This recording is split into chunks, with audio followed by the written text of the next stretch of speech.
Hello and welcome back to ATM9 to the Skyblock Modpack. Today, we're going to be moving a few of the machines from the refined storage system to the AE2 system, the autocrafting stuff and the automation stuff.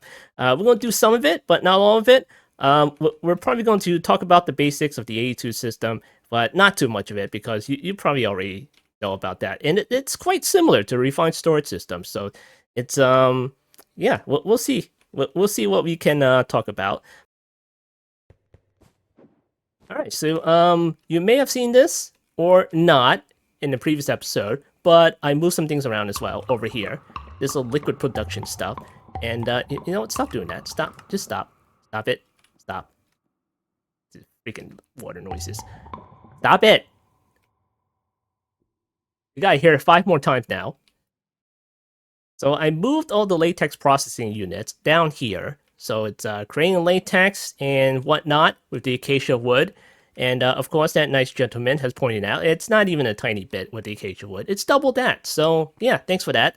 So again, I didn't just leave it alone. And it'll just get me a whole lot of latex regardless of which logs that I used. So let's check some numbers here. So even though that I do have a lot of dried rubber, we do have the essences in order to create that. So we have the rubber essences to create that. So we go to rubber essence, and we have over 54,000 rubber essences. So that means we're good for dried rubber. We don't even need to put that through the latex processing unit. And we don't really need to get more latex. Not anymore. So yeah, if we need to do anything else with industrial 4 going, then yeah, we'll cross that bridge when we get there. So aside from that, I moved all the pink slime productions, that little mob room that you see on the island over there, creating all the pink slime from all the passive mobs. Well, I moved it over here. I decided I was going to use chickens because it's a smaller entity. And they're just constantly spawning over here with no AI. They're not going to move around or anything like that. So there's no reason for a cage. Yeah, I have a mob slaughter factory over here, getting the pink slime and the liquid meat. I have a feeling I might need the liquid meat, so that means I'm going to have to get that too. So let's check the numbers on that. There we go. We have 1459 buckets of latex. That is a comma, right?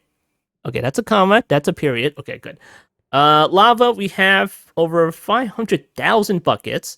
Liquid meat, we only have 47 buckets. It's slow going, but it's getting there. It's going up. Pink slime, we have 157 buckets. Water, that's infinity.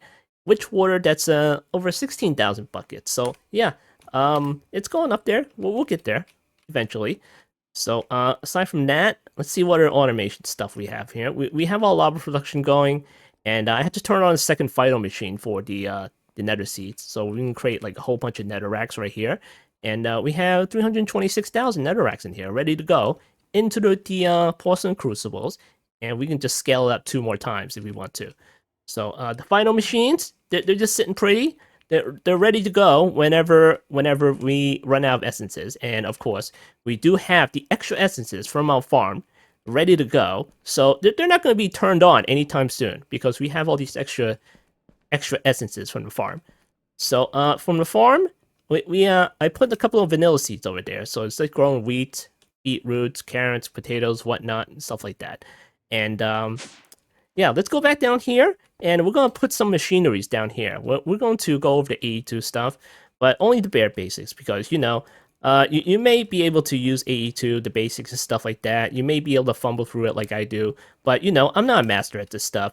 You know, I'm not a network engineer, but I just do my best and try to make things work. If it works, then great. If it's a little jank, but it works, then you know, it's fine by me too. But you know what? It might be fine with you too. So, yeah, let's get started with that. For this particular pack, in order to get some materials for AE2, let's look at that.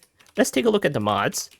Apply Energistics 2, and there are a couple of ways of getting these resources. In this particular pack, there are a couple of custom recipes, and you can also sieve for it as well. So that's a little bit easier, you know? You can just sieve right there. You don't need to go anywhere and go look for it or find it or whatever. So let's see, the Cirrus quartz, you usually should be able to mine for that. But of course, there is no world for you to mine, so you sieve for that. Certus quartz crystals, and you check the sieve. You just sieve sand in order to get the Certus quartz crystals. And let's see, is there an ore in this pack that it shows off at? Let's see, ore. Ores, where is it? Oh, it's not showing up, is it? Certus. Oh, it may have been changed where you get it from Certus quartz blocks like this. No, this one is made from Certus quartz crystals. No, I'm talking about the budding crystals. So you might have to get it from the budding crystals instead, because I'm not seeing the ore versions that I see in the previous versions, because you used to be able to mine blocks, like an ore block, in order to get Certus quartz. But I believe you get it from budding crystals now? Yeah, I think that's it. Hold on, let me press G on this. Maybe the manual will tell us. Let's see. Certus quartz buds will sprout from budding Certus blocks. Similar to amethyst, these are found in meteorites. Aha. So again, this is like they have like a whole guide here for you to look at if you want to like learn this stuff and stuff, where they get and stuff like that. But apparently they're found like from amethyst-like blocks where they just grow out of here. I do have one. One of the quest rewards did give me one. So yeah, you can you can try to get that if you want to. But in this particular pack, we're not going to talk about how to get materials because you can just check JI, you can check the guide in order how to get it. And yeah, for the Skystone stuff, you usually get it from the meteorites. But in this pack, you get it from sieving stuff. And let's see, where's the Skystone stuff? Here we go. Here's the Skystone dust. You can get it from sieving. And let's see, you can put it together, I think. No, you smelt it first in the Skystone. And then you can make various things out of it, such as, come on, give me what I want. Stone cutting, no, you smelt it in Skystone blocks, Then you can make other things with it. That's how you get Skystone materials. More importantly, you can use the Skystone block in order to make your ME controller. So that's the brains of the outfit right down here. This is the controller, right there. So you can make it any shape you want as long as they're connected and powered up and stuff like that. Probably not any shape, but you know, it's pretty versatile, pretty flexible. You can make it an S shape, you can make it a C, you can make it an O, whatever. You can make it one big cube. Either way, it'll probably work. So, let's see what else. You can power it with any old cables. Let's see, I'm using the ultimate universal cables, but of course, you can always use an energy acceptor if the cables doesn't work directly. So here's an energy acceptor. Where did it go? Here we go. Here's an energy acceptor. And you can put that onto like your controller or some kind of applicable ME device or cable, stuff like that. And then you can plug in your universal cables to the energy acceptor. And it'll just convert that energy into AE energy. And of course, if you right click that, it's in AE power format. Look at that. It'll just tell you how many devices are on this network and how much stored power, what's the max power, the power usage, and stuff like that. So if you click the controller, it'll show you those stats.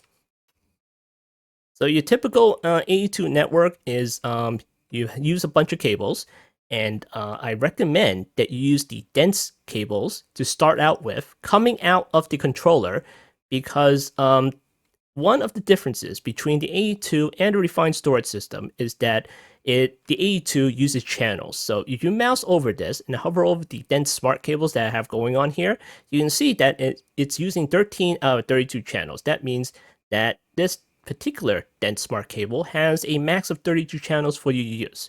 So what is a channel? Well, if you connect a device to this cable, and such as a terminal or a bus, or export bus, import bus, storage bus, a disk drive, or a pattern provider, that means it's going to take up a channel. So once you connect the 32 devices on this thing and you run out of channels and you connect like more to it, like a 33rd device or something like that, that 33rd device is not going to work. It's not going to connect. It's not going to come online.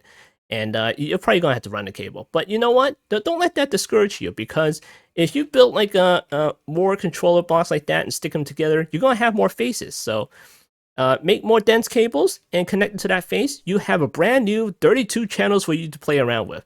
That's why you see me with you see like a whole bunch of dense cables coming out every which way out of this controller.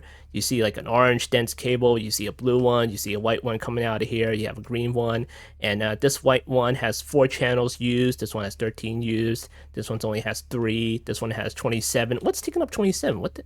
Jeez, so many channels. All right, so blue and white. So you know what? The channels, it's a trivial thing. It's a trivial thing. You can solve that by running another cable. That's it. You know, if you if you if you're running like a USB port cable from like a computer from another room and you just need another one, just run another cable. That's it. That's it. We'll just use wireless. Just you know, right here. Use the wireless. So yeah. Let's see what else. Let's go up there. So here's your terminals for you to play around with. You have the ME crafting terminal, you have the ME pattern encoding terminal, and you have the ME pattern access terminal. There's probably like a regular old ME terminal, and there are a couple add-ons to add like new terminals and stuff like that.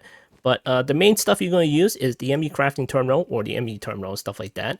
And if you click on the ME crafting terminal, and you see all your stuff digitally stored on your main network.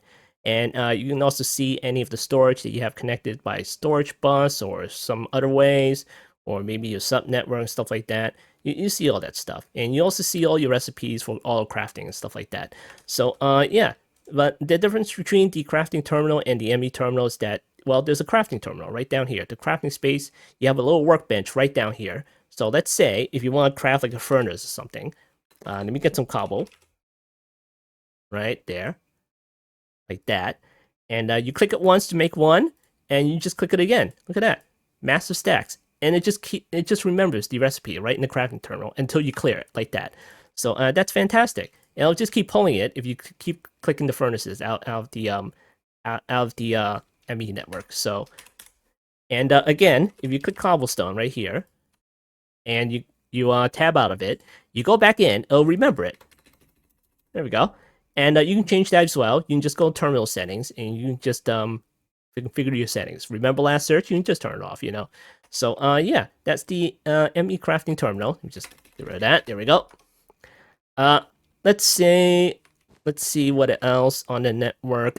Your storage, of course. Let's go upstairs.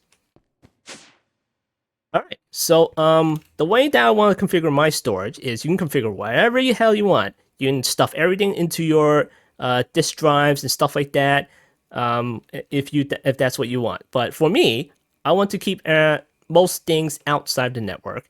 So that means inside drawers, inside chests and stuff like that, and put like storage bus and external storage if you want to go the refined storage way onto each one of your chests, and then have it be accessed that way and controlled that way.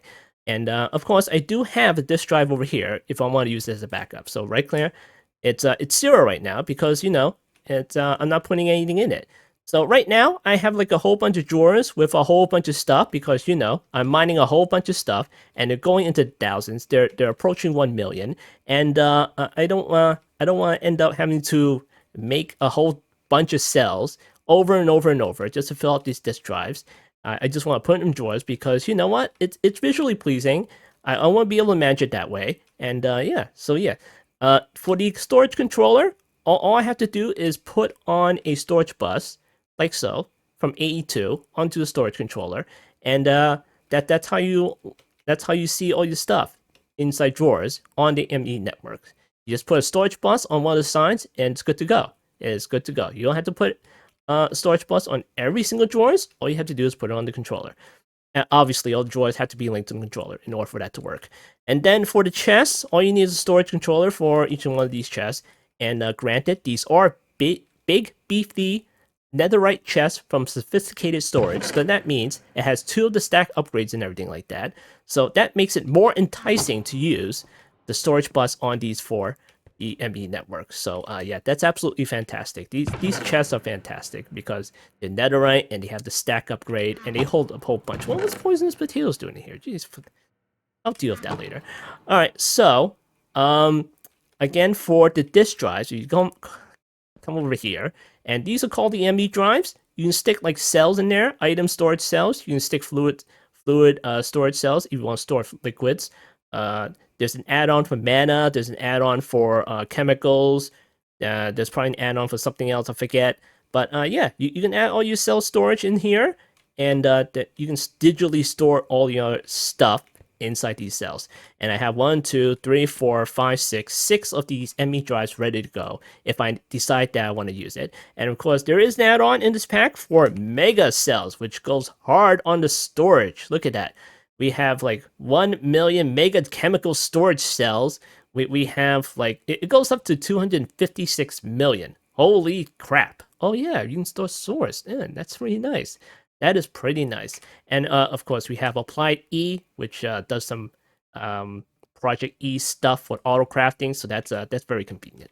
So yeah, that's the ME drive. But of course, if you want to make the drives, you have to have the Autocraft recipe because it's a chain upon chain of recipes in order to go up to the highest one. So let's say you want like let's see where the item storage cells go. Here we go. Let me check out the fluid ones. So in order to make this one, the 256k ME fluid storage cells, you're gonna need 256k ME storage component, and then in order to make one of those, you need 64k storage component. In order to make one of those, you need 16k ME storage component. You need 3 of these, by the way. And then you're going to need 4K, and then you're going to need 1K, and then, you know, etc., etc. You get the idea. It's a chain upon chain of recipes, and you should totally autocraft that if you can. Unless you want to go nuts at the terminal, manually creating the whole thing. So yeah. So yeah, let's get started with that, with the autocrafting stuff. Over here, I have another cable running off to the other side. And the white cable is connected to a whole bunch of these pattern providers and the molecular assemblers. And what the pattern provider does, well, it provides the pattern to whatever it's connected to. So right now it's connected to molecular assemblers. And I'm using the purple ones from Extended AE because, well, they have more slots. And they say it's faster? I'm not quite sure about that. But for the extended pattern providers, they have 3 more extra rows that you can place patterns in. So that's absolutely fantastic. I'm put all my patterns in here. But, you know, you can use the regular pattern providers if you want, but it'll just only have, like, less slots. So you're just going to have to put more pattern providers on here if you want to. And right now, it is using, for this clusters right here, is using 4 channels. 4 channels. Well, it's only for the top ones, so that means it's like, let's see, how many channels is this one using? This one's using 2 channels. So that means if you connect the pattern providers to one of the cables, so this is like 1, 2, the pattern providers counts as a channel. But for the molecular assemblers, I don't think it counts. So for this side, that is 2 channels as well. And over here, it should be 1, 2, 3, 4. 4. I'm seeing 4 pattern providers. So if I mouse over that particular cable over here, come on, I'm seeing 4 channels. Okay, great. And then on this side, it's also should be 4 as well, and that should make up 8. Okay, great. So that means the pattern provider should count as a channel. And hold on, let me make absolutely sure. Let me make absolutely sure that is the case. Let me just get rid of one of these, and it should be down to 1. Okay, great. Put that back on. There we go. All right, so the pattern providers, if you click into them, you're going to see, let me see which one's full. Okay, you click one of them, you see like a whole bunch of crafting patterns over here. And in order to make these, you'll need to access the terminal, which is called the ME pattern encoding terminal. So what don't I have in here? Do I have a chest recipe in here? Let me just go to craftables. Yes, I do have a chest. Let's say, how about a furnace? Do I have a furnace in here? Oh, I don't have a furnace recipe. Okay, let's make one right now. Let's say cobblestone. Right there. And let me just go back to this. Come on, there we go. All right, cobblestone, and we're gonna make a furnace. And there's the recipe for a furnace. And then it shows the output as a furnace right here. And then you have your blank patterns. So in order to make a blank pattern, it's this particular recipe right here. It's pretty easy. You click encode pattern, and there's your little pattern right here. So it shows up as a little disc thing shaped thingamajiggy icon in your inventory. So if you don't know what it is, you can just mouse over it and read what it is. Or you can hold shift and you can see what the heck it is. So yeah, look at that. Look at all the recipes right there. So yeah, that's the patterns. And what we're going to do is we're going to put that inside one of our pattern providers. And let's see which one's not filled. Here. Which one's like ongoing? Oh, that one's ongoing. But of course, you don't want to have to come down here and check each and every single one. You can make a terminal called a ME pattern access terminal, which tells you every single one that has a pattern provider and stuff like that. And it'll tell you which slots are empty and which ones are not, and which machines are connected to what. And let's see, if you go up all the way up here, there's some space over here. So let's stick our furnace right there. And then if you go back to your terminal, and then you hit furnace, and of course we have 289 furnaces in here already. But of course you don't want to have to like get rid of this in order to like get rid of the recipes. In order to get to the recipes, all you have to do is go into craftables, and there it is. But of course you can also middle mouse button, click that, and then you can craft it that way. And let's craft like about, I don't know, maybe 100 more, because we can always use a lot more furnaces, right? And there we go. Now we have a whole bunch more furnaces. And of course, if you quickly come down here, you might be able to catch the molecular assemblers assembling the things. Oh, I just saw it right there. It was right there. So was this the one that had the recipes? No? Hold on. It was this one. There it goes. So it was using this particular molecular assembler in order to craft that. Of course, in order to make auto-crafting possible, you do need the crafting CPU. So this is the crafting CPU. You have some crafting storage because the ME network has to bring all the ingredients into the crafting storage that's connected to the CPU. And we also have a crafting monitor, so you can just right-click it and see what's going on, see what's it doing, if it gets stuck or whatever.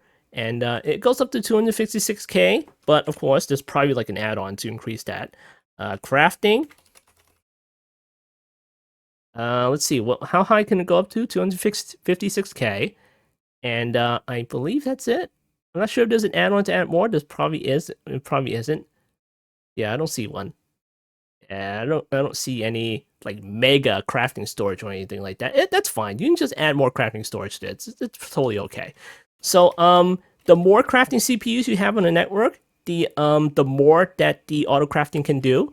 Because if it's like crafting like furnaces and then you just queue up something else and it only has like one's crafting CPU, then it's not going to happen. You know, the best thing to do is probably like queue up, or maybe it probably won't do it at all because it's out of crafting CPUs at the moment because you're crafting like a ton of furnaces.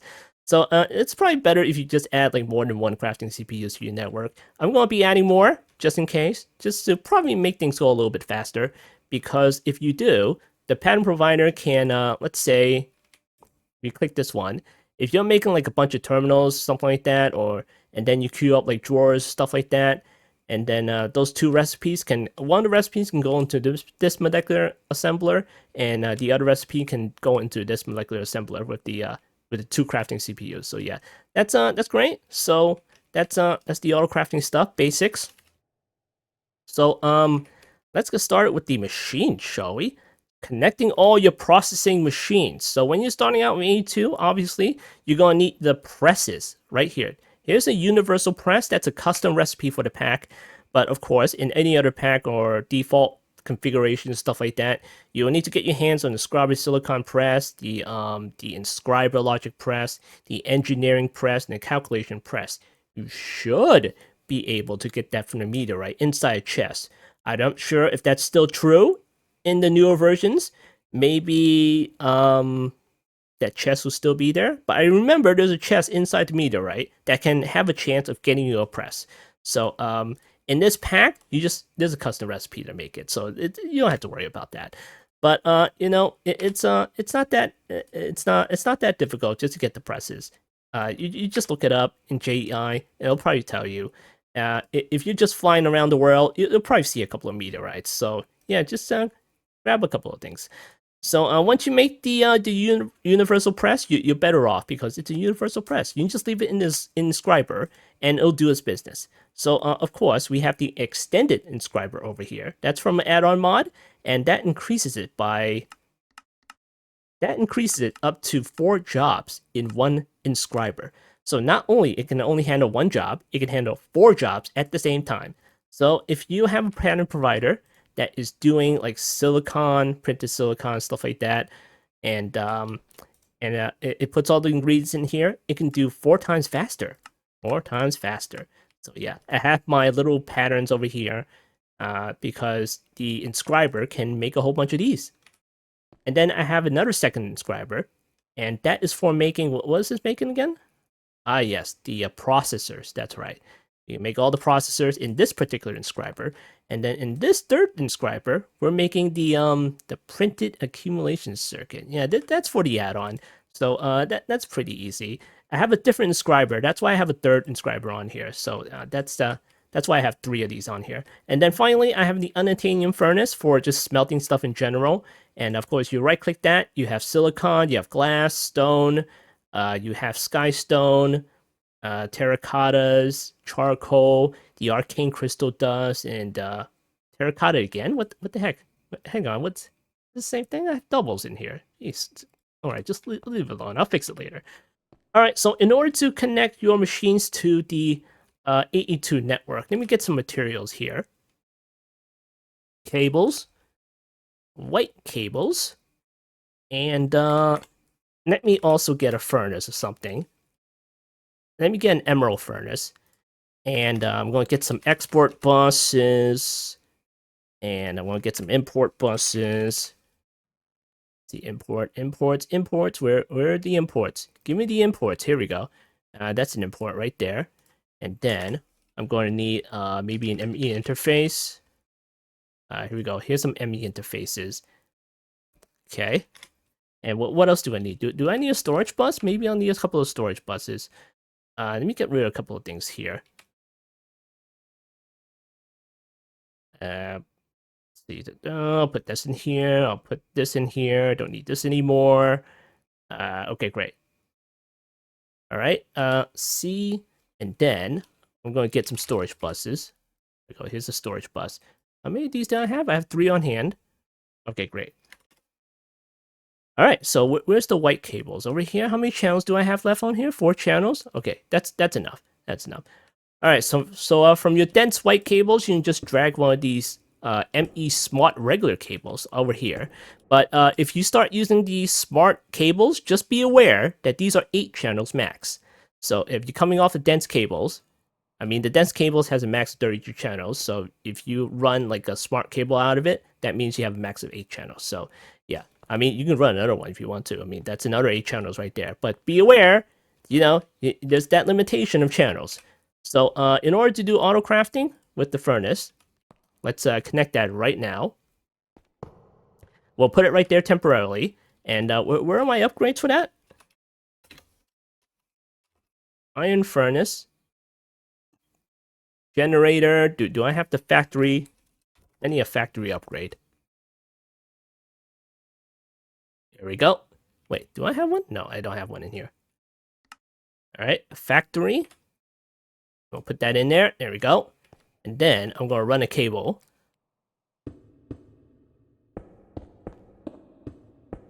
There we go. All right, we got power. Okay, good.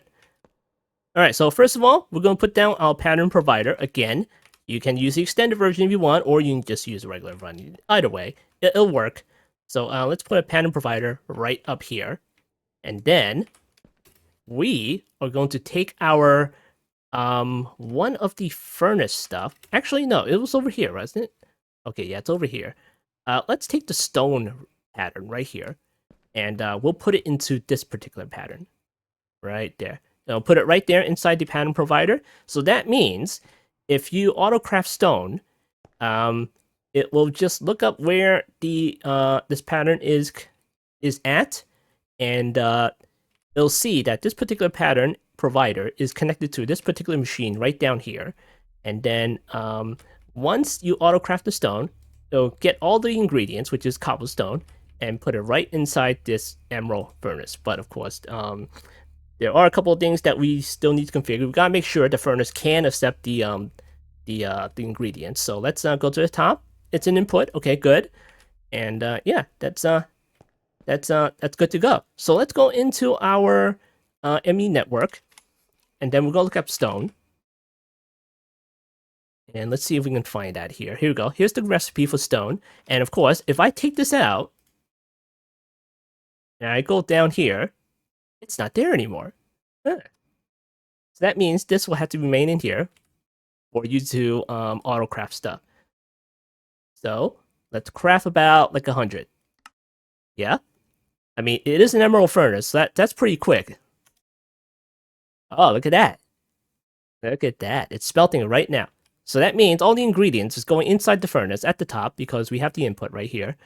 And it's smelting all the stone right now. Right now. So you come over here. If you look at one of the crafting CPUs and you click monitor, it'll say crafting 100. Crafting 100. And it's not moving. It's not moving because it should be going down because we're already crafting the stone. So we need to get this output back into the network. So what we're going to do is we're going to get a pipe. Logistical pipe. Where is that? Here we go. Want to use an item pipe or whatever, or you can use the pipes mod, whatever, and then we're going to run the pipe from the furnace back into the pattern provider. And we're going to configure this to be, that's the right side. Okay, that's the right side. And we're going to do output. And then we'll have to configure this item cable because we just need to. Like so.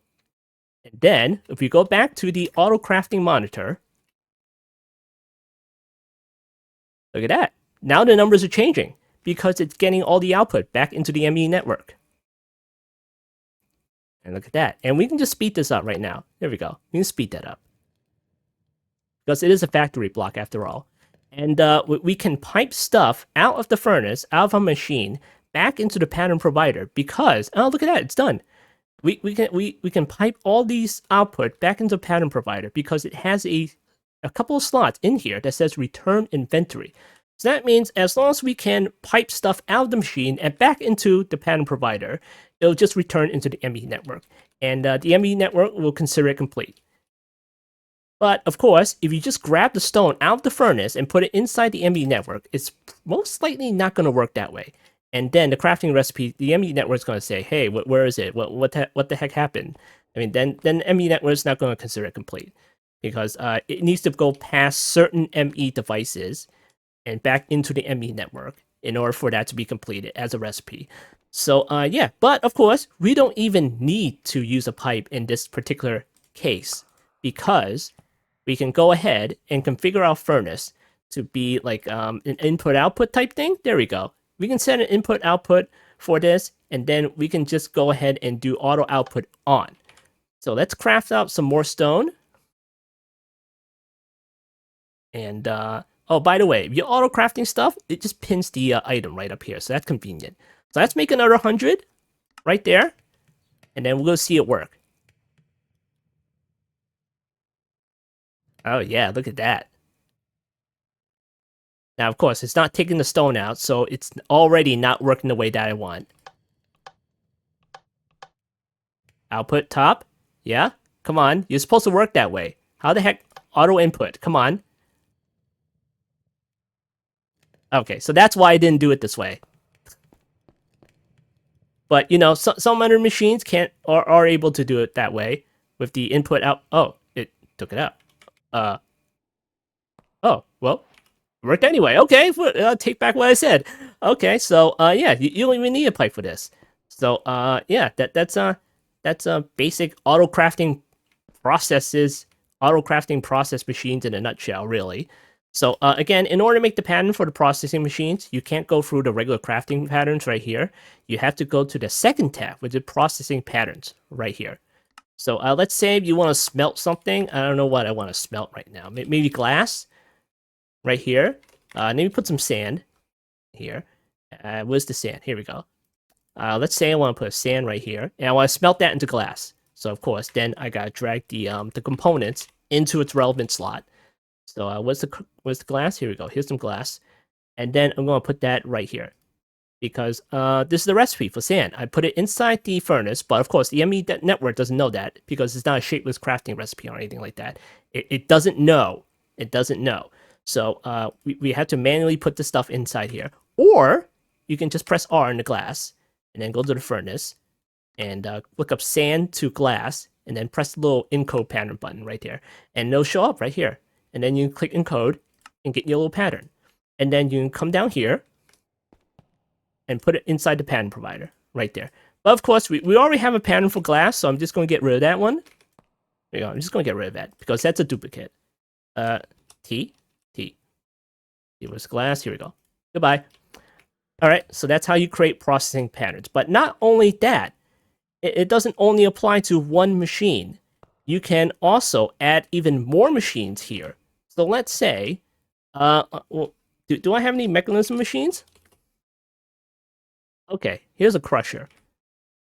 And then I'm going to get rid of this. And then I'm going to put the crusher right here. And then I'm going to put another furnace right here. What the heck's it doing? Does it already have cobblestone here? Jeez, what the... okay, whatever. So, yeah, let's say I have like 2 machines over here, and I have a recipe that involves 2 machines in order to make that output. So I can have a pattern provider provide the ingredients inside the crusher, but of course, that's not the final product. The final product is passing through the second machine right here. So what I can do is I can finish up the output for the first machine, pipe it into the second machine, and then pipe the final product back into the pattern provider. Like so. You know, you get the idea. You can have 2, 3, even more machines. You can have a whole complicated machines connected to one of the pattern providers. You can have like 5, 10, whatever machines. Have some crazy process in between, and then once you have your final output, you can just pipe it back into the pattern provider, like so. So yeah, that's fantastic. Let's get rid of these. Okay, we're not using that anymore. Then we put the pattern back in to the other one. Let's see, where is the other pattern went to? Oh, right, it was over here. Jeez, I keep going over there. Right here. That's the stone, and it goes right next to the glass. All right, so let me show you what this is. I don't have to do it this way. It just looks nice. It just looks nicer like this. And it follows the examples inside the guide. So again, if you take a look at the guide, right here, you can see a lot of example setups. Let's see, sample, main network. Was it in here that it shows it? Here's like a main network samples for you to follow if you want to. Let's see, furnace. Here we go. Here's the examples that I was talking about that I'm following. Here's a little furnace thingamajiggy. Is that a blast furnace? Yeah, that looks like a blast furnace to me. But either way, it's a machine, and what it has done here, the blue cable right here, that's a blue ME Smart cable. That's part of the main network. And it has a couple of pattern providers on it. So it probably has some kind of pattern recipes in order to go into this little machine over here. And you may notice there's a green part right down here. So this little particular green part right here, that's a subnet. That is a totally different network as opposed to the main network over here. And it's only connected by this quartz crystals right here, this little quartz thingamajiggy right here.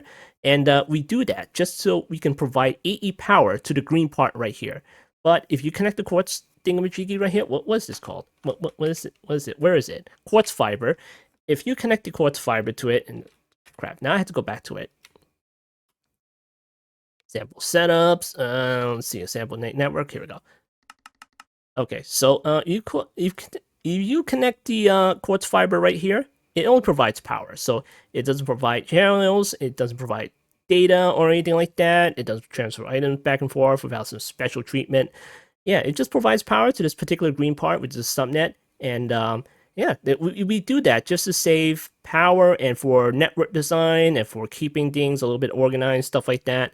So you may notice that you can see these little green slivers right here, right there. So that looks like 1, 2, 3, 4. That looks like 4 channels to me. That looks like 4 channels right there. And of course, these 4 channels is not taking up 4 channels in the blue cable right here. So yeah, that's a way to solve the channels right there. And Yeah, so let's go over this one. This is the white cable. That's the main network. And I have my low quartz fiber right here. And this is a totally separate subnet right here. There's the blue smart ME smart cables that have connected to the pattern providers and the furnace, and only that one. And the only thing that's connected to the white one is this pattern provider, because it has to be connected to the main network in order to autocraft stuff, because that's where all the patterns are. So once I send the let's say a stone pattern, let's say I want to make some stone in the furnace, and it goes to this pattern provider. This pattern provider is connected to the furnace, so that means it's going to push all the ingredients inside this furnace. It's going to output all the pretty stone, stuff like that, and obviously we need to take it back out and put it back into the pattern provider so it can return to the ME network. So yeah, we have an import bus on the sub network that's importing all the stone back into the pattern provider. So we have a storage bus right here, because it needs to go inside an inventory if you know, you have an import bus. So yeah, we use a storage bus for that particular inventory, because storage bus can act as an inventory right here. So once that happens, the pattern provider can take that stone in the return inventory and put it right back into the ME network. That's how it works. But you know, you don't have to use the sub-network blue cable if you don't want to. You can just replace the entire blue cable and have it white. You can just you know, just do this. Just do that, and then just put the white cable on here. There we go. And then I can just get rid of this one and just connect it like that, you know? But of course, obviously, it takes even more channels in order to do that, because this has 2 channels on it. But again, over here earlier, you don't even need to do that. You don't even need to use the AE cables. You can just use the auto input and output on the furnace in order to do your business.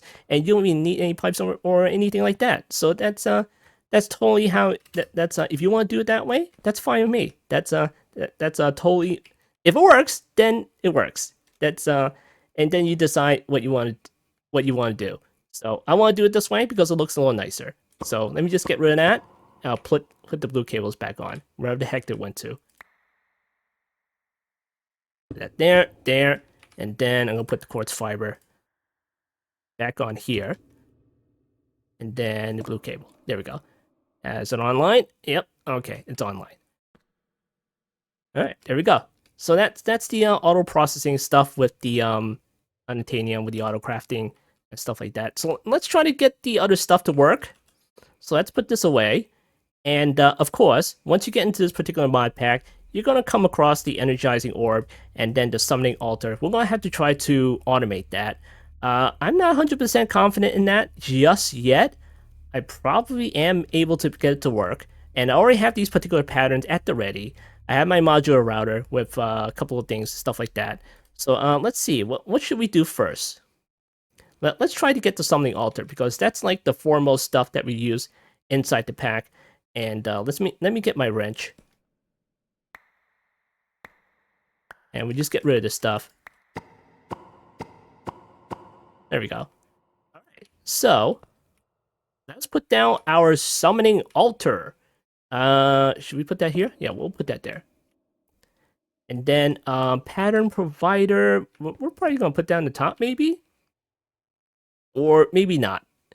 We'll put it on the back right here. We'll put it in the back. Everything else is on the back, so we'll do that. Let's see, what else? Ah, yes, we're gonna need a modular router for picking up stuff that comes out of the summoning altar. And what else did I make for sending stuff back? Yeah, why not? I guess that's what's gonna happen here. Let's see.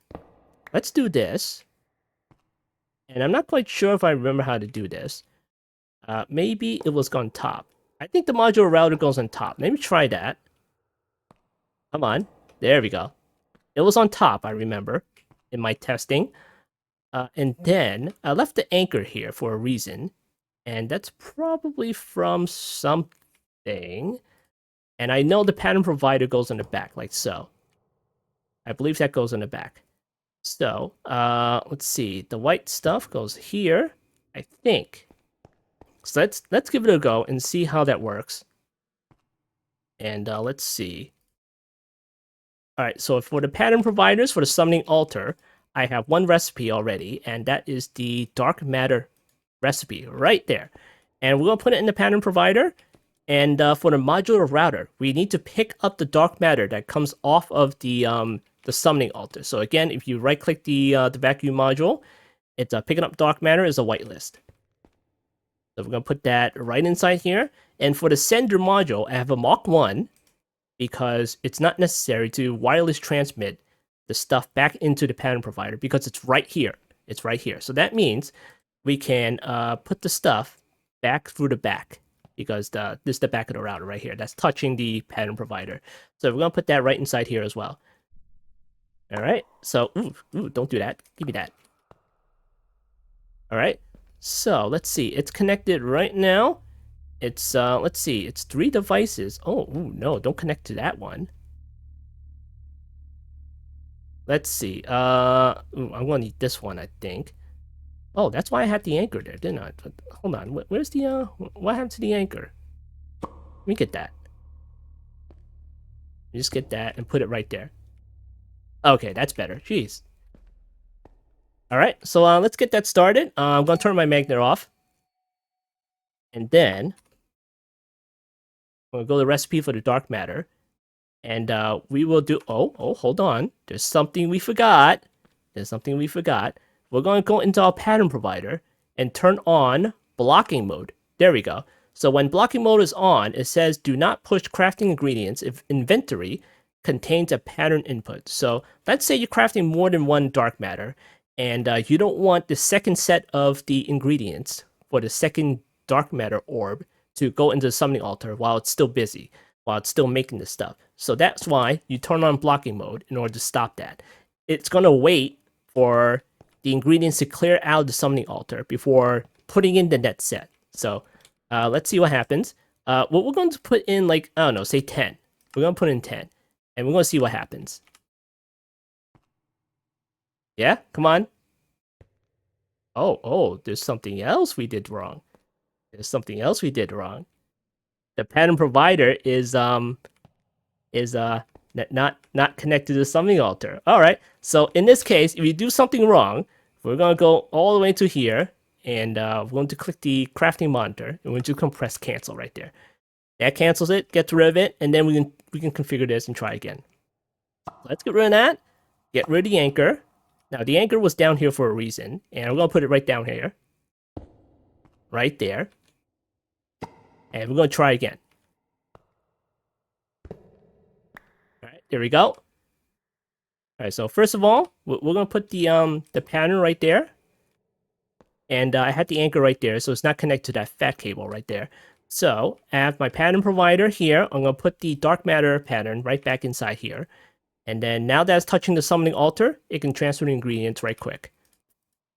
So now, let us get our modular router, and then I have to decide where to put this. Is my stuff still in there? Just do this. Hold on, let me put this back on top. Okay, it's still in there. Okay, great. So that means I have to put some cables over here. So what we can do is we can import the ingredients out, the final output out of the modular router and into the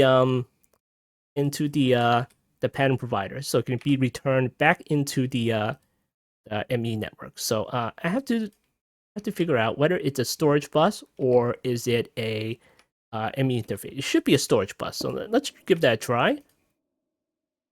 And we're gonna put a nice orange cable right here.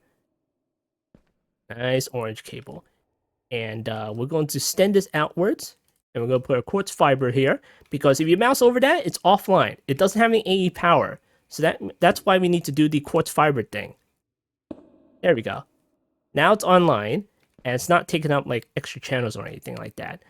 So yeah. So that should work. That should totally work. Alright, so is blocking mode on this thing? Since I mined it up and put it back down. Alright, let's turn that back on. And then we'll make 10 of these. Oh, it's working! It's working! Oh, yeah. I mean, the module router can pick up the stuff a little bit quicker. Let me check. Let's see. Vacuum module. Shift.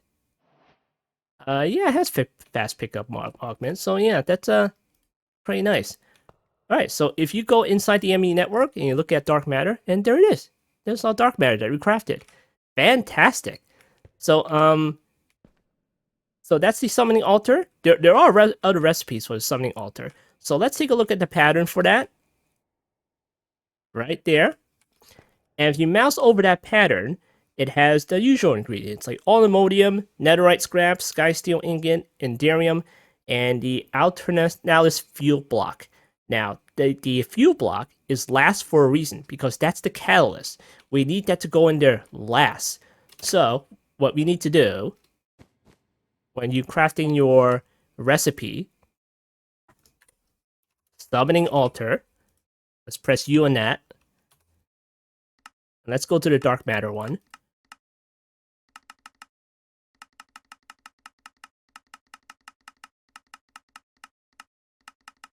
There we go. That's the dark matter. So as you can see, Enderium, Aluminium, Netherite scrap, Sky Steel, and the fuel block as is the ingredients for it. The fuel block is the catalyst. So you click the encode pattern button right down here. You may notice that it puts it out first. So we just might like get rid of that. But you might want to do it manually just in case, you know. Just go to Aluminium, you know, click this one, and then get rid of this one. You might want to do it manually just in case, you know. Just do netherite, get rid of this one. And what is this? Sky Steel. Well, we gotta get Sky Steel, put it right here. Get rid of that one. Get rid of the Enderium. And then put the Enderium right here. And then the fuel block last. Right there. And then you press encode and you're ready to go. So the fuel block should come last. So yeah, that's how you do it. But of course, there are other ways to automate your little summoning altar right here. You can just use straight up, full on modular routers to do something like that, and just leave AE2 out of it. Or you just use refined storage with some redstone trickery, you know, something like that. And yeah, so that's how you do it. I mean, there are more than one ways to automate that thing. And I choose to do this because, well, it worked the first time, so I'm just gonna leave it alone. I'm just not going to stir the hornet's nest. I'm just going to leave it alone. If it works, great. So yeah, moving on. The other automation that we need to do is the energizing orb because it didn't work great last time. I had to make like more than one of these things, and I may have to make more than one of these things again. But we're going to see. We're going to see if that works. So we're going to put it outside the end right here. So let's see the energizing orb. I'm not quite sure where to put it. Maybe I'll put it on here or something like that. Let's see. I'll put it right here. But of course, it doesn't require power, so you know, I mean, it's a coincidence that the cable is like right here. But we need the cable over here, so we can put the little rods on the ends of it right next to it, like so, right there, and make sure that they're linked. So, does it tell me if I use this one? No. Okay. Let's see, power. Okay, it's linked. Okay, great. Now, of course, we need to put the pattern provider next to the energizing orb, like so. And of course, it's connected to this particular network cable. And next, we're going to need to put in our ingredients. So we have the uranite, we have the Nautic crystal, we have the nitro crystal, we have the spirit crystal, the blazing crystals, and the energizing steel. There's probably more. Wait, why do I still have this? Let me put this back in there. Okay, there we go. All right, so there's probably more recipes that you can put in here, and there are a bunch of slots over here. So hopefully they all work like this. Hopefully they all work like this. So again, we're clicking into the pattern provider, and we'll click blocking mode. That means the set after the first set that's currently active right now won't go in until the current set's done. So yeah, that's great. So next, what we're going to do is we're going to put in the orange cable. And we're going to do this. Hold on. We're going to need a storage bus on that. Okay, there we go. And then we are going to need, is it an import bus? I think it's an import bus. Let's see.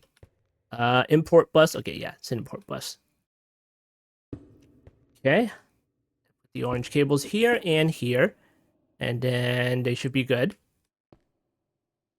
All right, that should be good to go, I think. Okay, blocking mode's on. Okay, let's give it a go. All right, what should we make first? Let's make some blazing crystals. Why not? Let's click 10. Oh, it's going. It's going. Oh yeah, look at that. Look at it go.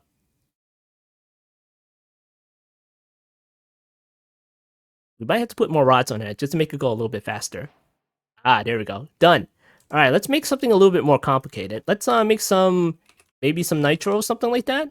Like, how do you make nitro again? Ah, yes, all these particular ingredients. Let's just do one, just to make sure.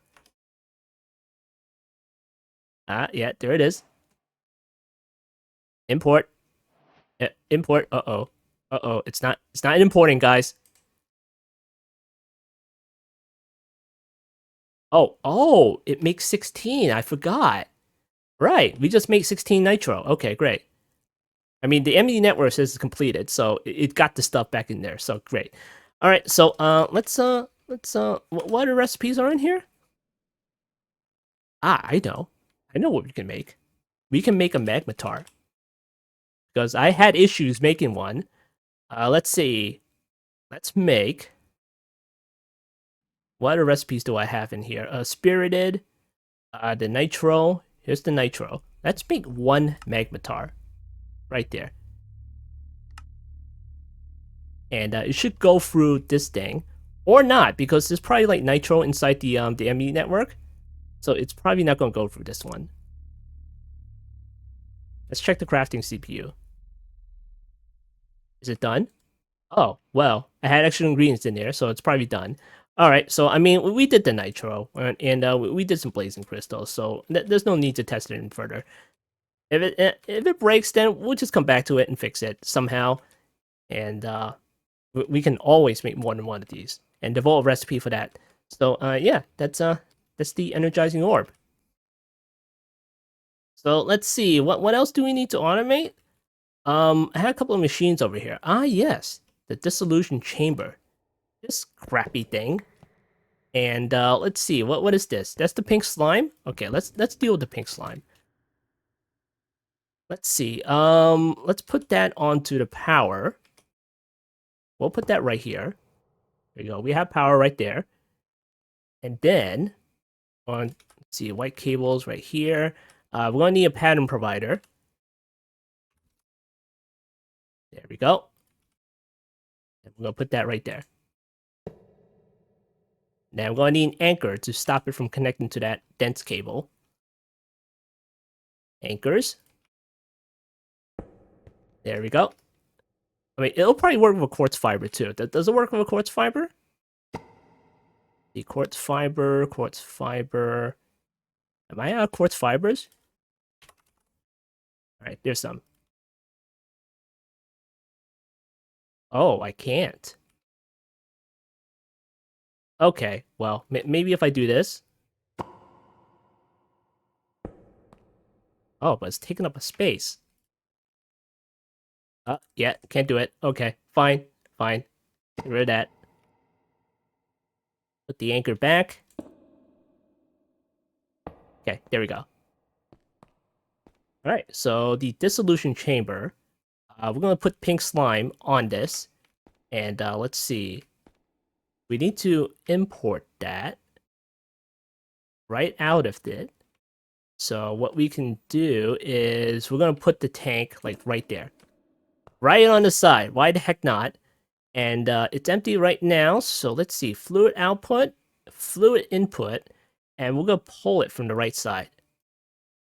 Yeah, can you pull it? Yeah. Oh, there we go. There it is. Pink slime. Right there. Now I forget. Do you need water for this?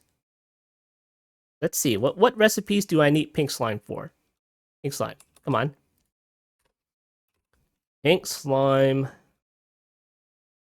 Okay, we'll press U on that. And go to the dissolution chamber. And we can make pink slime ingot. Fun. Advanced machine frame, which we needed the pink slime in the first place for. We can make some of these fancy devices. Pink slime orbs and Wait, what? Infinity backpack?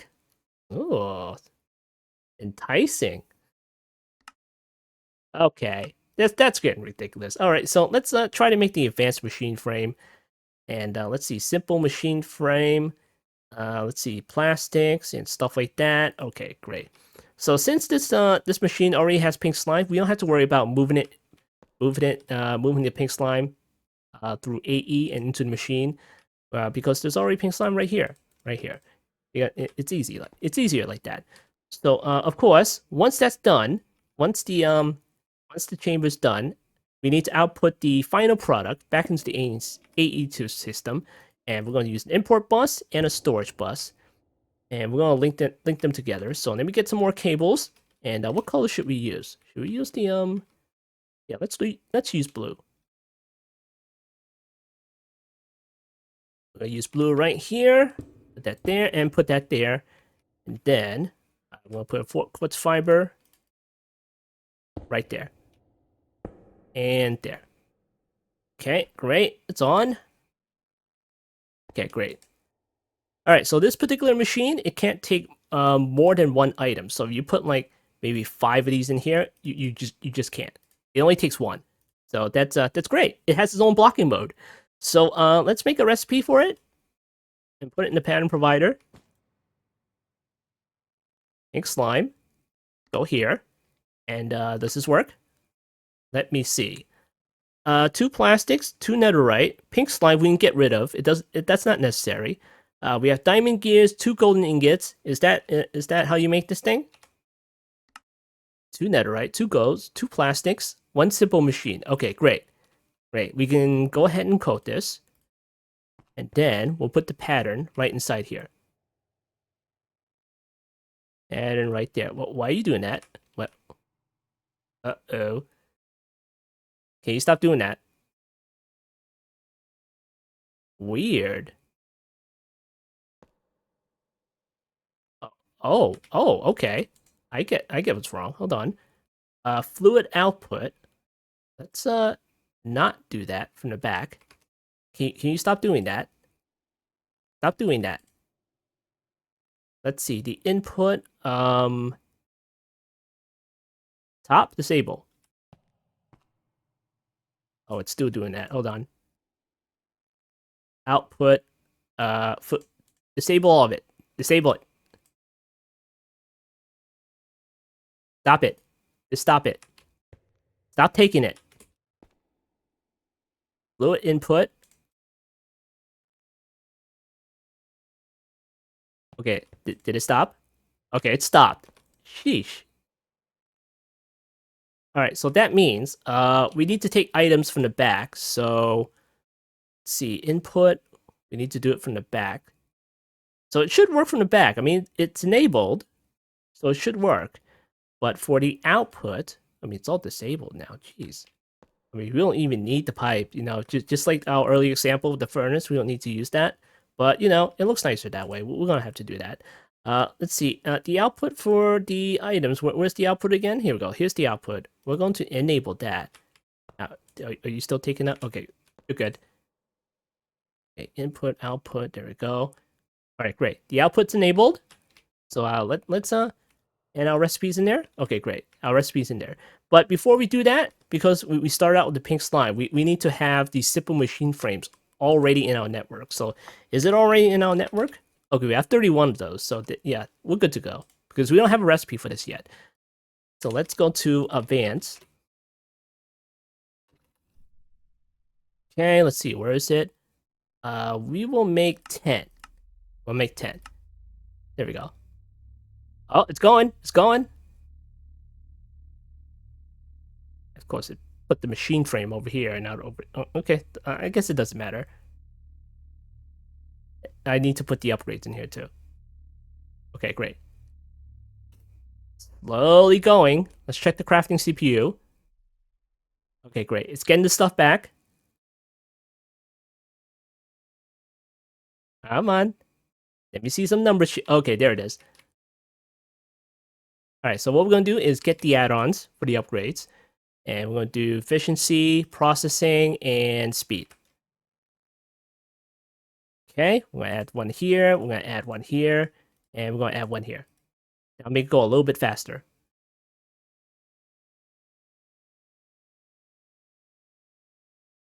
And how's our pink slime doing?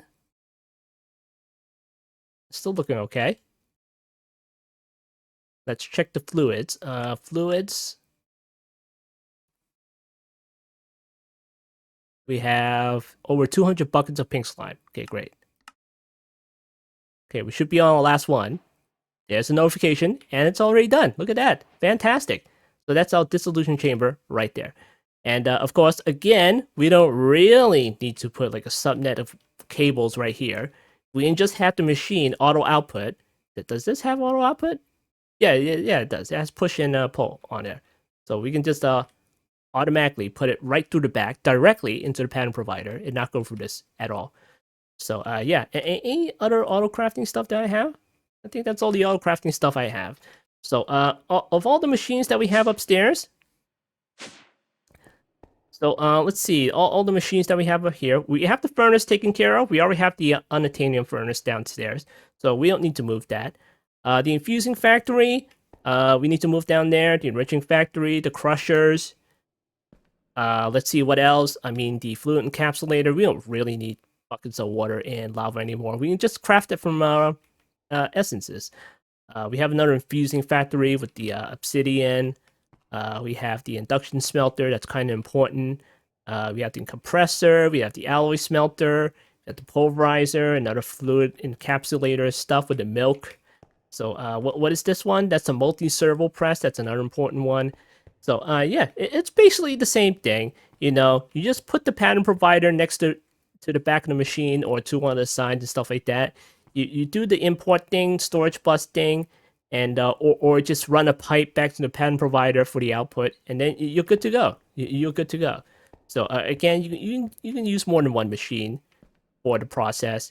You know, have a crusher crush the ore, and then put the dust into a furnace, and then from the furnace you can put the ingots back into the ME network through the pattern provider, and you're good to go that way. So so I'm always looking in my digital storage system for a specific item, such as maybe an energy cable or chest, you know, a very common item, and I'm always running out.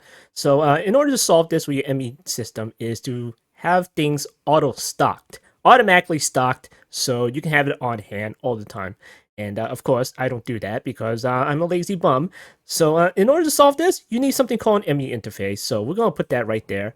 And of course, as usual, the MB interface has its own storage right there. And if you want something that's at the ready, auto stocked, well, you can just put your important item that you want it stocked, and you just put it into one of these slots right there.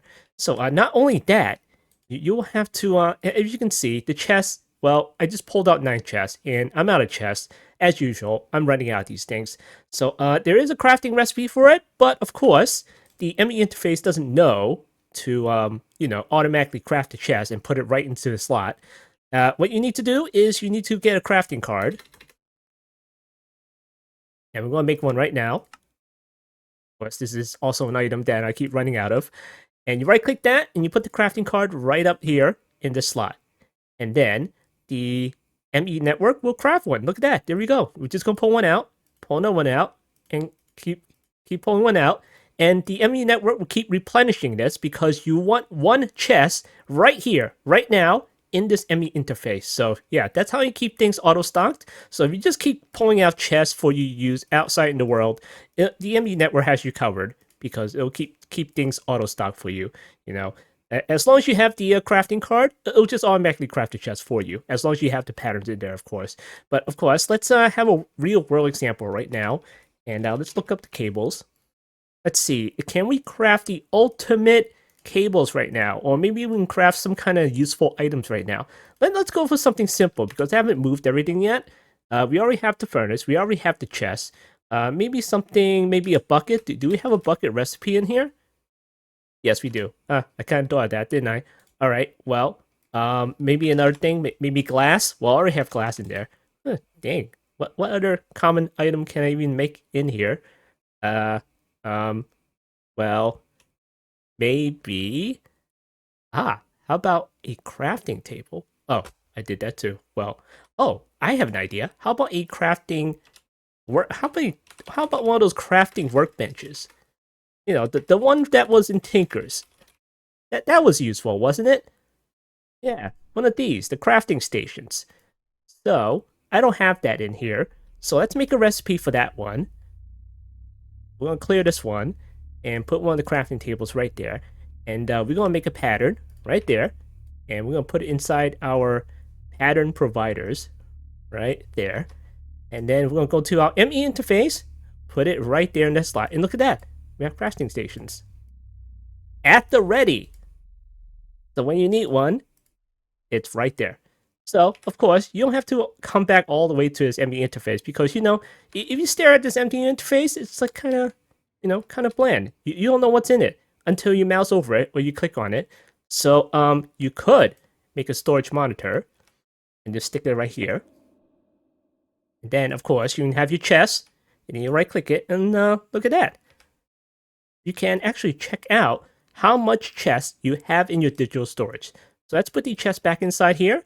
And we have 20 inside our ME network. And of course, you can just have a cable like that, or you can have a dank right there. You can have your nice sword right here. You can have buckets right there, like that. So if you don't want to accidentally change it with a different item, you just press shift right click and it will lock it right there. So that means you can't right click it anymore. But of course, you just can't take stuff out of this damn thing because it's only a monitor. It's only a monitor. It's not like an ME terminal where you just take stuff out. This is just for display purposes only. Informational display.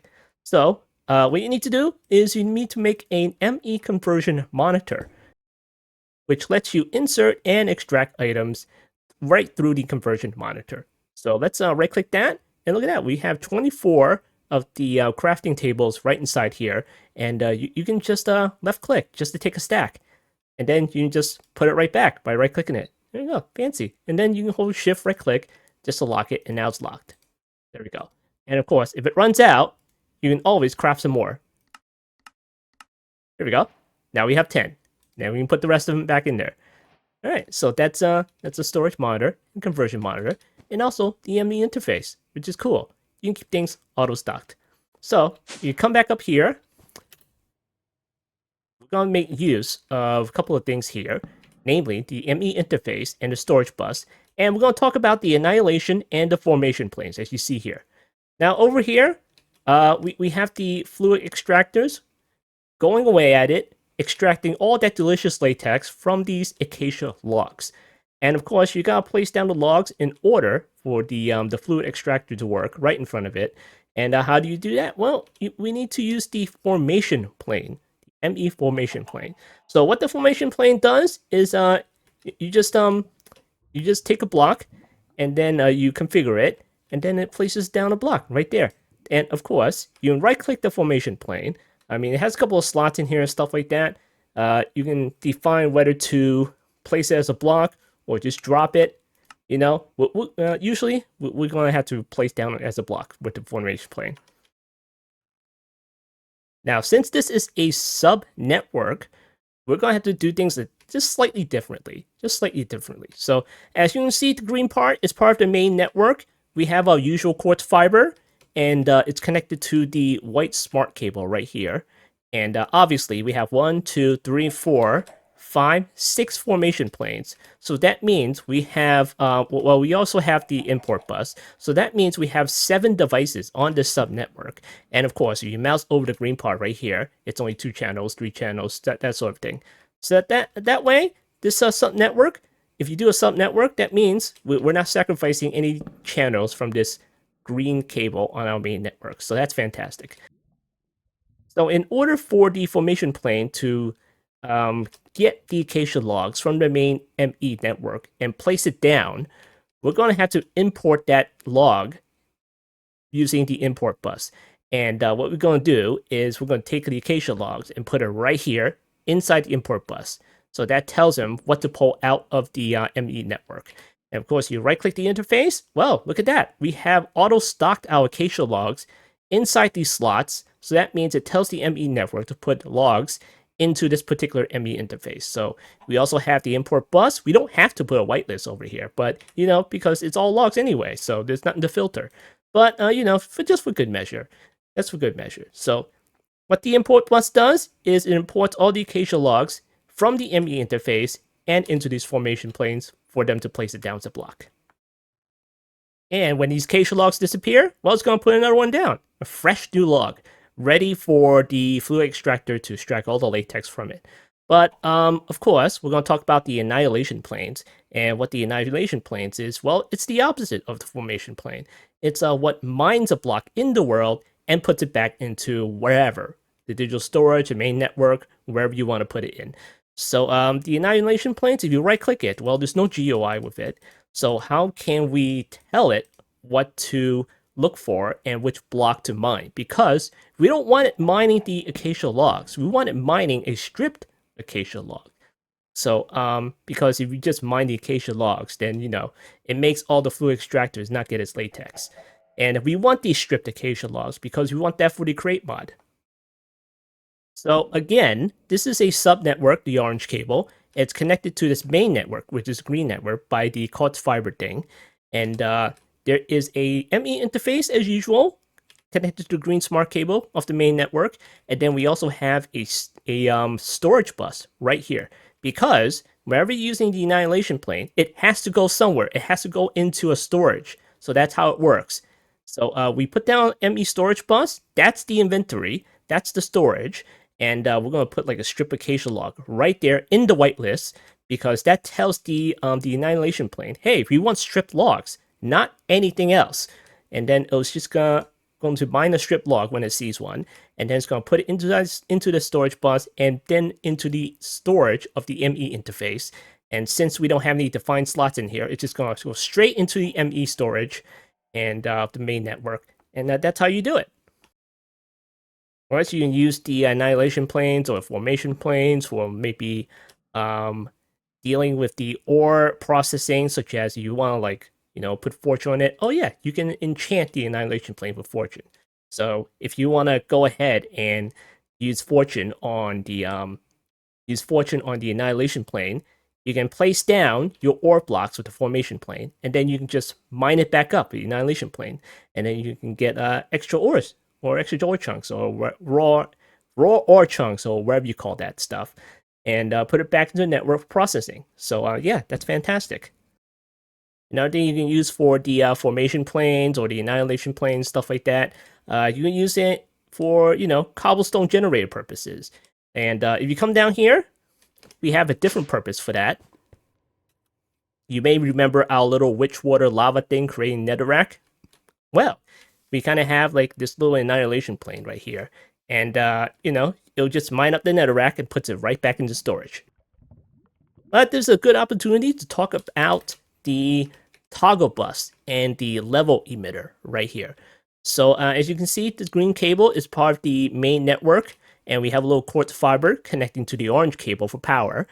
And it's currently off. If you mouse over the orange smart cable, it's currently off. It's not mining anything. And there's good reason for that, because we have a toggle bus right here. What a toggle bus, is that, well, it toggles things, really. If you send a redstone signal, such as a lever, like that, it'll turn on the subnetwork right here, and it'll start mining netherrack. You mouse over it, it's all online. And if you turn it off, it turns off. It turns off this particular subnet. Of course, there is a delay in turning things off. So, yeah, this toggle bus is very convenient if you want to leave certain sub networks off, such as this little annoying netherrack sounding thingamajiggy, which you don't want to hear all the time. So, if you don't want doing that, you can just turn it off. If you don't, if you have certain machinery or certain farms that's kind of like heavy on the resources and brings down the ticks and whatnot, you can just put it on the sub network and just turn it off. Wherever you don't want it, don't need any resources from that. So how this annihilation plane works is, obviously we need a storage bus, because the annihilation plane has to go somewhere. The netherrack has to go somewhere into storage. So we're using a storage bus with the ME interface. So you right click the ME interface, has an inventory, and of course the storage has its own inventory as usual. And then when you connect those two together in this kind of configuration, stuff like that, the annihilation plane would take the netherrack and puts it right back into the ME interface and back into the digital storage. So not only you can have a lever, you can have something called a level emitter. What the level emitter does is it can send a redstone signal to a particular part on the cable, or not send a redstone on a particular part of the cable. And what you can do is say, hey, I'm low on crafting tables, so you can just put a crafting table right here. And then if you mouse over this button over here, it says redstone mode, emit when levels are below limits. So yeah, when it's less than 10, turn it on or something. So let me see. Emit when levels are below a certain limit. But so yeah, let's pull out those crafting tables, shall we? Like so. And we're gonna pull them all out right there. Look at that. This level emitter will turn on until it gets 10 or greater. It is 10 or greater, yeah? Okay. So what happens when I put those crafting tables back in? Look at that. The level emitter turns off. And this little sub part will be turning off soon. There we go. It's off. And of course, it doesn't make sense in this situation because, this sub part will be, doing something like creating more crafting tables, that sort of thing. But you know what? How many netherrack do we have in here? Netherrack. Oh, 860, huh? All right, let's see if we can pull that out. You know what? We're gonna have to fill it with the level emitter. Let's get some netherrack. Right there. And then we're gonna put that right here. If it is less than 1010, turn this on and mine more netherrack and put it right inside here. How many netherrack do we have in here? What is it? 8? Let's say 830. We'll go 830. If it's below 830, turn this subnetwork on and get more netherrack. And we're gonna keep track of the netherrack right here. 16, 17, 18, 19, 20, 1, 22, 23, 4, 25, 26, 27, 28, 29, 30. And it turns off. Because we have enough netherrack in the system. As per the conditions of the level emitter, it is now over 830 or equal to 830, and it turns off. We don't need any more netherrack. So when we take more netherrack out, then it's going to start work again, because how many netherrack do we have now? We have 833. It gave us like 3 more. So yeah, if I take out a stack, it's going to start up again. Just to top it off right there. Fantastic. Let's put that back in so we don't have to hear it anymore. There we go. So it's also convenient. So if you have like a whole bunch of machines on this subnetwork that's like very power hungry or power resource that you don't want to always have on, you just flick the lever and turn it off because that's what the toggle bus does. So yeah. Anyway. Of course, if you don't want to use the ME quantum ring to wirelessly connect stuff together, you can always use P2P tunnels. You make 2 of them, stick it on one end, then stick another one on the other end, namely your remote location, and you can have a ME smart cable in between instead of a dense cable. So you don't have to drag dense cables all the way to your remote location. You can just use P2P tunnels, and if you connect both of these together and then continue the dense cable at your remote location, you can continue with the 32 channels that you have at your local location. So how this works is you make your P2P tunnels, stick one of them on here, and then stick another one on here. Obviously, you still have to provide ME power, AE power to your smart cables in between. And once you do that, they'll be online. But of course, you still have to link the P2P tunnels together. So that means you have to make something called a memory card. So you can just right-click one end, and then you'll get some kind of frequency with that. And then you just right-click the other end, and then it'll just copy the frequency of one of them to the other one. So if you mouse over it, it'll tell you the frequency and the carry channels.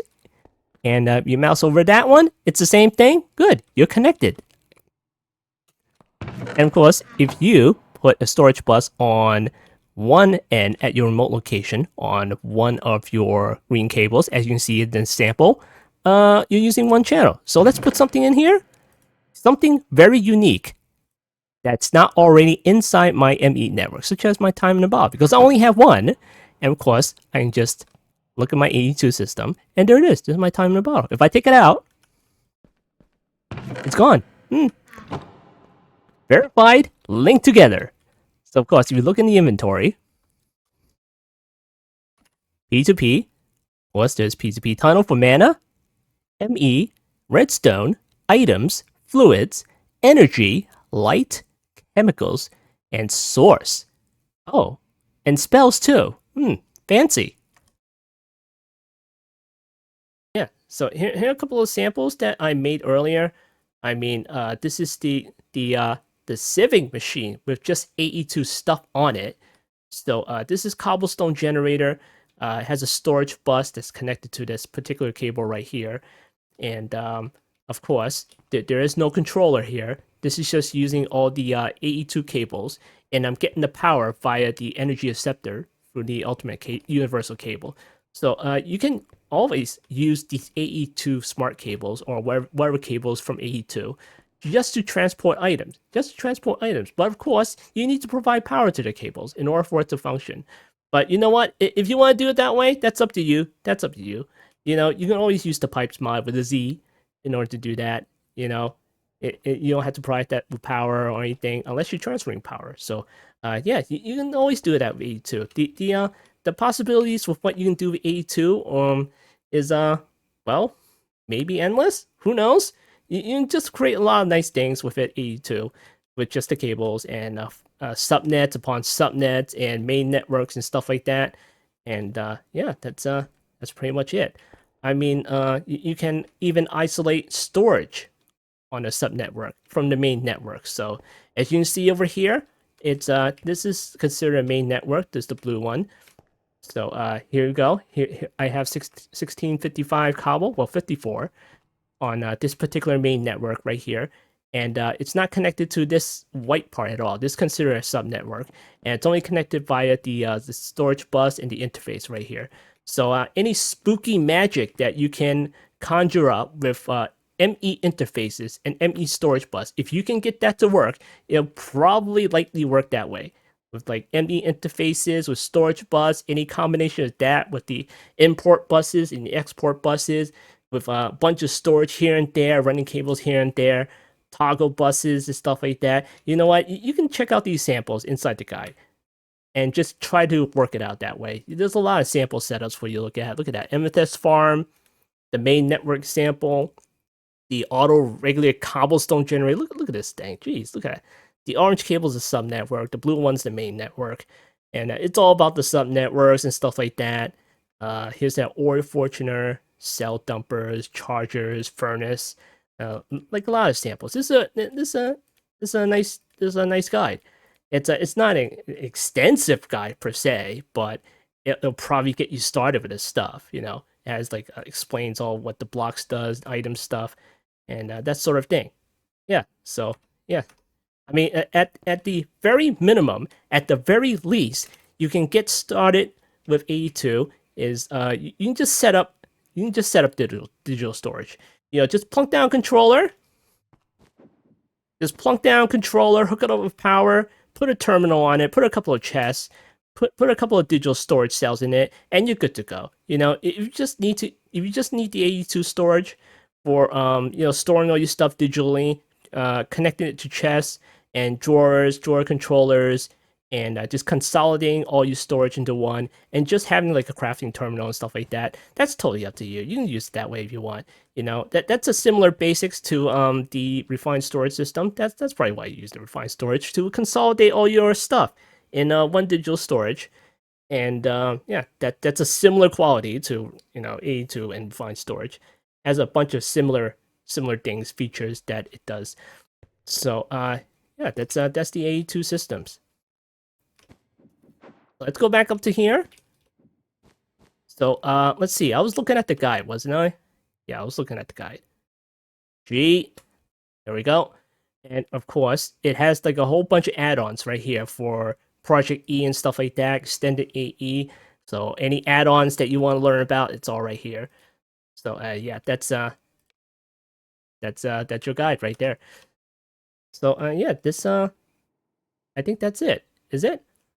Oh yes, specific things that's specific to this mod pack. Let's see. The little wireless terminal crafting thingy right here. Yeah, in order to make it more useful is to not use the wireless transmitter. Let's go back to here.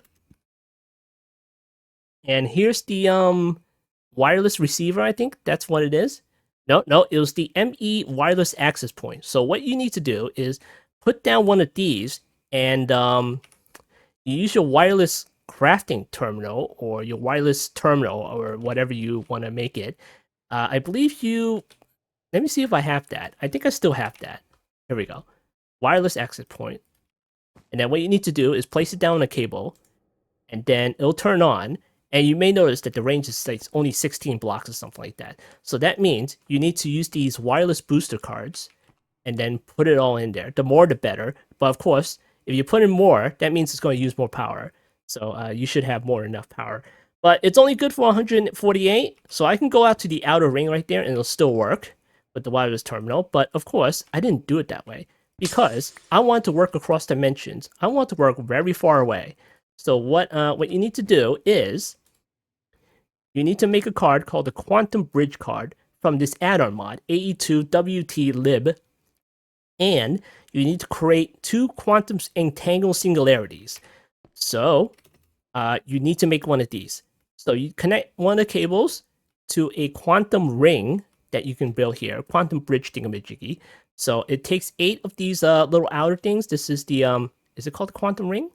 Yeah, I believe it's quantum ring. Applied quantum. Okay, so you need to make 8 of these ME quantum ring, and the middle one is a link chamber. So you put you build it. It's a multi-block device, and then you put 8 of these down, and then you put the link chamber right in the middle. And you're not done, because if you right-click that, you need to put one of the quantum entangled singularity in here. Now, in order to make that, you need to take your singularity that you made from your condenser machine, and you know, roll down Ender Pearl along with it, blow it up, and then you get 2 of the quantum entangled singularity.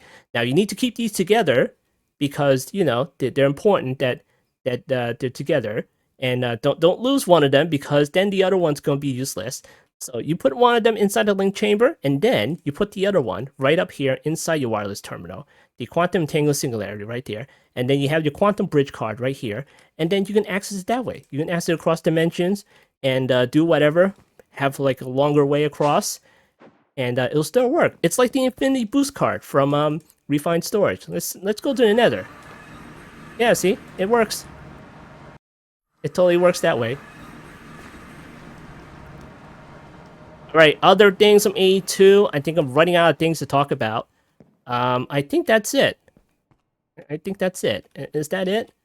The sieving system? Did I even go... I mean, it's just a bunch of really fancy AE2 pipes going in and out of this thing. That's all it does. That's all it is. That's all it is. So, it's like a bunch of storage buses, a bunch of, you know...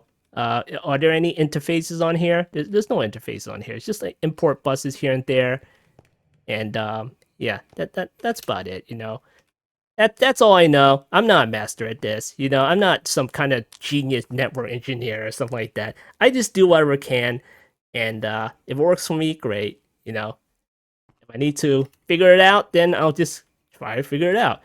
And yeah, so that has been another episode of All the Mods 9 to the Skyblock Modpack. I've been FumbleBlock, and I'll see you next time.